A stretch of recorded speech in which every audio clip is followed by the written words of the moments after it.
બનાસકાંઠા જિલ્લાના દિયોદરની આદર્શ high school campus ખાતે ધોરણ 10 અને 12ના 700થી વધુ વિદ્યાર્થીઓનું શાળાના ટ્રસ્ટી અને પૂર્વ ધારાસભ્ય શિવાભાઈ ભુરિયા, શાળાના આચાર્ય સીબી તરક સહિત શાળાના શિક્ષકો વિદ્યાર્થીઓની ઉપસ્થિતિમાં ધોરણ 10 અને 12ની વિદ્યાર્થીઓને પુષ્પગુચ્છ અર્પણ કરી વિદ્યાર્થીઓને ઉત્તમ પરિણામ લાવે તે માટે આશીર્વાદ વચન આપ્યા હતા।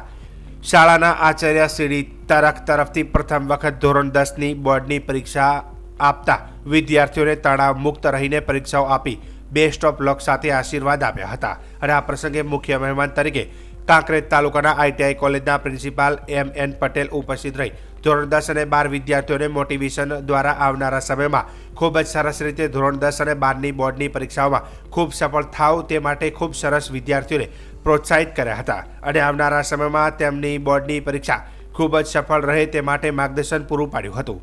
આ પ્રસંગે શાળાના વિદ્યાર્થીઓને શ્રી આદર્શ વિદ્યાલય દિયોદરના ટ્રસ્ટીઓનો, શાળાના આચાર્યો અને શિક્ષકોનો વર્ષ દરમિયાન વિદ્યાર્થીઓએ વિદ્યારૂપે જ્ઞાન આપી જીવનના પ્રથમ પડાવમાં જે અનુભવ આપ્યા છે, જે શિક્ષણ સિંચન કર્યું છે, તેમનું હૃદયપૂર્વક આભાર વ્યક્ત કર્યો હતો।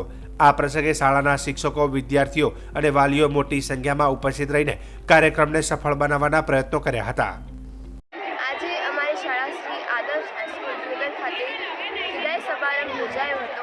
ધોરણ 10 તથા ધોરણ 12ના વિદ્યાર્થીઓનો આ વિદાય સમારંભ ખૂબ સારા માહોલમાં પૂરો થયો છે।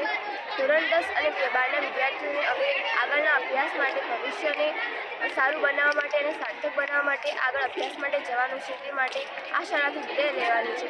ત્યારે ખૂબ ભારે હૃદયથી આ શાળાથી અમે લોકો વિદાય લઈ રહ્યા છીએ। અમને ખૂબ દુઃખ થઈ રહ્યું છે અને ખુશી પણ થઈ રહી છે કે અમે આગળનું ભવિષ્ય અમારું ભણવા માટે આગળ જઈ રહ્યા છીએ અને આ શાળાએ અમને ઘણું જ બધું આપ્યું છે, અમને જ્ઞાન આપ્યું છે, શિસ્ત, સંસ્કાર આપ્યા છે, એટલે આ શાળાનું ઋણ અમે ક્યારેય ભૂલી શકીશું। શાળા શ્રી આદર્શ હાઈસ્કૂલ દિયોદર ખાતે ધોરણ 10 અને 12ના વિદ્યાર્થીઓનો વિદાય સમારંભ યોજવામાં આવ્યો હતો। શાળાના પ્રમુખ અને પૂર્વ એમએલએ શિવાભાઈ ભુરિયા અને એમ.એન. ચૌધરીની અધ્યક્ષતામાં આ કાર્યક્રમ ગોઠવવામાં આવ્યો હતો।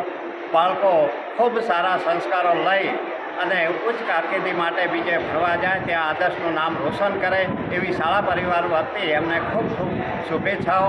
એમનું પરિણામ જ્વલંત આવે તથા આગળના અભ્યાસક્રમોમાં એડમિશન મેળવી અને ઉચ્ચ અભ્યાસ માટે જાય, ત્યાં પણ આદર્શનું નામ રોશન કરે એવી ખૂબ ખૂબ શુભકામનાઓ પાઠવી।